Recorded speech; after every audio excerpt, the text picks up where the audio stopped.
ಇದು Excel P U college Guruvayanakere ಪ್ರಾಯೋಜಿತ ಅಖಾಡ ಬಿಗ್ ಫೈಟ್ ವಿಶೇಷ. ನಾನು ರಮಾಕಾಂತ್. 1 ಕೋಟಿ ಮತದಾರರು ಕರ್ನಾಟಕದ ಮತದಾರರ ಪಟ್ಟಿಯಿಂದ ಔಟ್.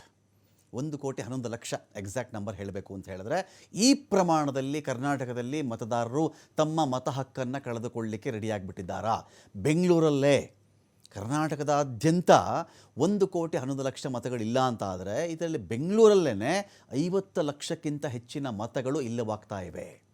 ಒಂದೊಂದು ಜಿಲ್ಲೆ ಲೆಕ್ಕ ಹಾಕೊಂಡ್ಬಿಟ್ರೆ ಹೆಚ್ಚು ಕಡಿಮೆ 1 ಲಕ್ಷಕ್ಕೂ ಮಿಗಿಲಾದಂಥ ಮತಗಳು ಡಿಲೀಟ್ ಆಗಿಬಿಟ್ಟಿದೆ. ಇಲ್ಲಿ ಸತ್ತವರು ನಕಲಿ ಅನ್ನೋ ಒಂದು ಕಾರಣಗಳನ್ನು ಕೊಟ್ಟು, ಸತ್ತೋಗಿರೋದು ಮತ ಕೂಡ ಡಿಲೀಟ್ ಮಾಡಿದ್ದೀವಿ ನಾವು, ನಕಲಿ ಮತದಾರರು ಡಿಲೀಟ್ ಮಾಡಿದ್ದೀವಿ, ಸ್ಥಳ ಬದಲಾವಣೆ ಡಿಲೀಟ್ ಮಾಡಿದ್ದೀವಿ, ಮನೆಗೆ ಹೋದಾಗ ಇರಲಿಲ್ಲ, ಅಲ್ಲಿ ಮನೆ ಬಾಗಿಲು ತೆಗೀಲಿಲ್ಲ, ಲಾಕ್ ಆಗಿತ್ತು, ಬಾಡಿಗೆದಾರರಿದ್ದರು, ಬೇರೆ ಕಡೆ ಬಾಡಿಗೆ ಮನೆ ಮಾಡಿಬಿಟ್ಟಿದ್ದಾರಂತೆ, ನಮಗೆ ಗೊತ್ತಿಲ್ಲ, ಒಬ್ಬೊಬ್ಬರದು ಎರಡೆರಡು ಕಡೆ ಇತ್ತು, ಡಿಲೀಟ್ ಮಾಡಿಬಿಟ್ಟಿದ್ದೀವಿ ಅಂತೇಳಿ ಒಂದಷ್ಟು ಕಾರಣಗಳಿದೆ. ಇದನ್ನು ನಾವು ಕಾರಣಗಳನ್ನ ನಾವು ಚೆಕ್ ಮಾಡ್ಕೊಂಡು ಹೋದಾಗ, ಈ ಕಾರಣಗಳ ಪಟ್ಟಿ ನಾವು ಚೆಕ್ ಮಾಡಿಬಿಟ್ಟಾಗ ASDDO ಅಂತ ಕರೀತಾರೆ.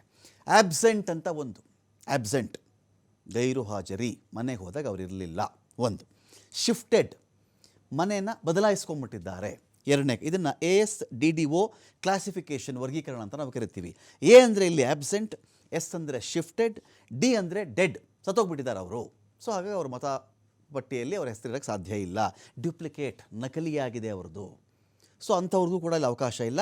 ಮತ್ತು ಓ ಅಂದರೆ ಇತರೆ ಕಾರಣಗಳು ಅಂತೇಳಿ ASDDO ಪ್ರಕಾರವಾಗಿ ಈ ಮಾನದಂಡಗಳನ್ನು ನಾವು ಕನ್ಸಿಡರ್ ಮಾಡಿ ಸುಮಾರು 1,11,000 1,11,00,000 ಮತದಾರರನ್ನು ನಾವು ತೆಗೆದುಹಾಕ್ತಾ ಇದ್ದೀವಿ ಅಂಥೇಳಿ ಒಂದು ಕಾರಣ ಅವ್ರ ಕಡೆಯಿಂದ ಬರ್ತಿರ್ತಕ್ಕಂಥ ವಿಚಾರ ಇಲ್ಲಿ. ಸೊ ಇದ್ರ ಬಗ್ಗೆ ಚುನಾವಣಾಧಿಕಾರಿ ಅನ್ಬುಕ್ ಕುಮಾರ್ ಸ್ಪಷ್ಟನೆ ಕೊಟ್ಟಿದ್ದಾರೆ. ಇಲ್ಲಿ ಜೂನ್ 30ರಿಂದ ಆಗಸ್ಟ್ 8ರವರೆಗೆ SIR ನಡೆದಿದೆ.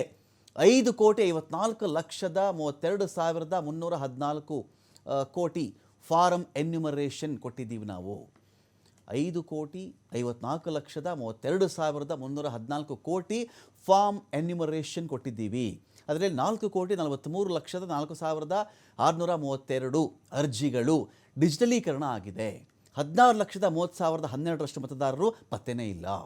79.93% ಎನ್ಯುಮರೇಷನ್ ಫಾರ್ಮ್ ಡಿಜಿಟಲೈಸೇಷನ್ ಆಗಿಬಿಟ್ಟಿದೆ ಅಲ್ಲಿ.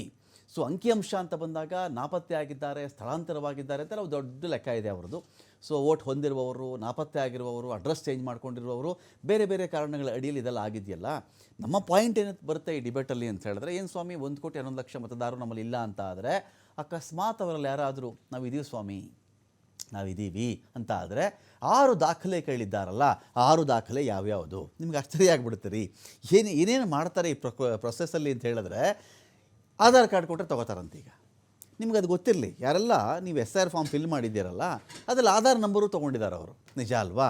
ಆಧಾರ್ ನಂಬರ್ ತೊಗೊಂಡವರು ಅವತ್ತೇನೆ, ಇಲ್ಲಪ್ಪ ನಿಮ್ಮದೊಂದು ಆಧಾರ್ದು ಒಂದು ಫೋಟೋ ಕಾಪಿ ಮಾಡಿಸಿ, ಒಂದು ಅಟೆಸ್ಟ್ ಮಾಡಿಬಿಡಿ, ಇದಕ್ಕೆ ಒಂದು ಅಟೆಸ್ಟ್ ಮಾಡಿಬಿಡಿ ಈ ಫಾರ್ಮ್ ಜೊತೆಗೆ ಅಂತ ಹೇಳಿದರೆ ಮುಗಿದೋಗಿತ್ತು. ಆ ಫಾರ್ಮ್ ಜೊತೆಗೆ ಒಂದೇ ಒಂದು ಆಧಾರ್ ಕಾರ್ಡ್ ಅಥವಾ ಒಂದು ಪಾಸ್ಪೋರ್ಟು ಫೋಟೋ ಕಾಪಿಯನ್ನು ಅದಕ್ಕೆ ನಾವು ಪಿನ್ ಮಾಡಿ ಕೊಟ್ಟುಬಿಡ್ತಾ ಇದ್ವಿ, ಮುಗಿದು ಹೋಗ್ತಾ ಇತ್ತು. ಇಲ್ಲಿ ಡೌಟ್ ಇತ್ತಾ, ಆಧಾರ್ ನೋಡ್ತಾರೆ, ಅಡ್ರೆಸ್ ನೋಡ್ತಾರೆ, ಅಲ್ಲಿ ಇವ್ರಿಗೆ ಕ್ಲಾರಿಫಿಕೇಶನ್ ಸಿಕ್ಬಿಡ್ತಾ ಇತ್ತಲ್ಲ.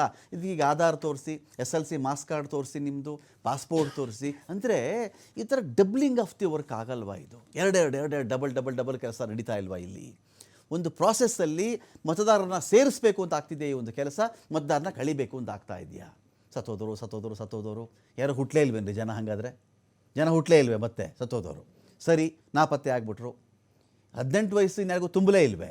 ತುಂಬಿರಬೇಕಲ್ಲ, ಮತ್ತು ಇಷ್ಟೊಂದು ಪ್ರಮಾಣದಲ್ಲಿ ಯಾಕಾಯಿತು? ದೊಡ್ಡ ಪ್ರಶ್ನೆ ಬರ್ತಾ ಇದೆ ಇಲ್ಲಿ. ಇದೇ ವಿಚಾರಕ್ಕೆ ಸಂಬಂಧಪಟ್ಟಂತೆ